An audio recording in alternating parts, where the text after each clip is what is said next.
j'accompagne M. Cheikha depuis l'année 2009. Donc c'était au gré d'une opportunité. Je l'ai rencontré à travers un ami. Il m'a dit voilà, je connais quelqu'un qui est très dynamique, qui est très volubile.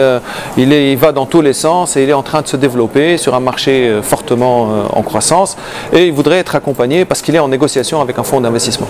Donc c'est à partir de là que j'ai fait sa connaissance. Donc on a commencé par, je dirais, l'accompagnement. Moi à l'époque je n'avais pas encore rejoint MCP.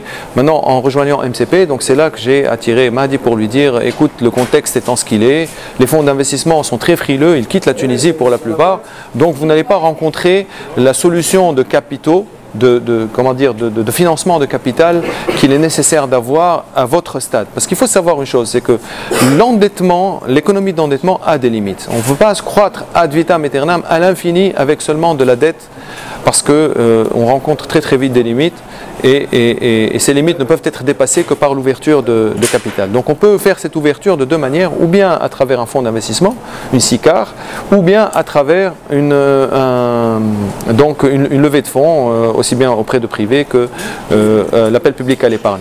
Les SICAR, antérieurement, fonctionnaient aussi comme des banques. Ça veut dire qu'elles louaient du capital plutôt qu'elles ne participaient au développement. Ce n'est qu'après que la loi sur les SICAR a changé et que les SICAR ont adopté un comportement, je dirais, plus capitalistique, même si elles restaient très passives par rapport à la gestion qu'elles avaient avec les entreprises.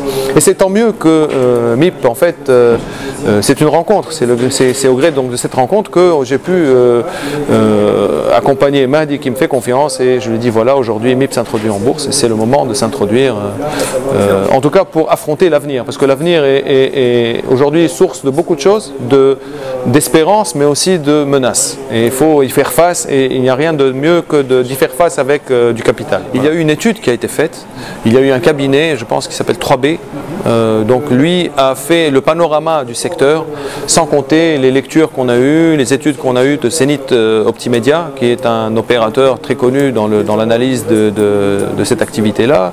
L'activité d'affichage étant une activité très résiliente par rapport à la télévision et très stable. Pourquoi? Parce qu'elle est très corrélée et en relation avec l'endroit où les panneaux sont posés. Donc elle est très proche de la population, elle est très proche de l'économie. Ce qui n'est pas le cas de la télévision, hein, par exemple. Pourquoi? Parce que la télévision aujourd'hui, en tout cas en Tunisie, ne peut pas devenir un média intéressant comme l'affichage, en tout cas comme régie. Pourquoi? Parce qu'elle ne peut pas permettre de faire des décrochages étant donné qu'elle passe par le satellite. Le fait de passer éventuellement demain avec la télévision terrestre, peut-être qu'il y a lieu de faire des choses, mais avec le numérique terrestre, pardon.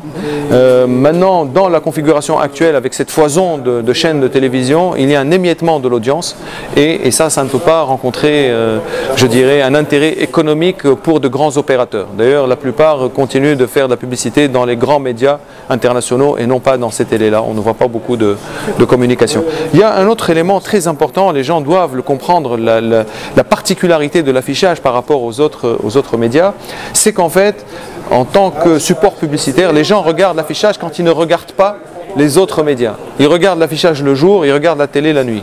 Il est très rare qu'on regarde la télé à 11h du matin ou à 3h de l'après-midi. En tout cas, ça ne peut être que marginal. Alors que quand on se balade dans la rue, on voit des affiches, elles sont tout le temps éclairées, on passe devant, on ne peut que les voir. Voilà un peu.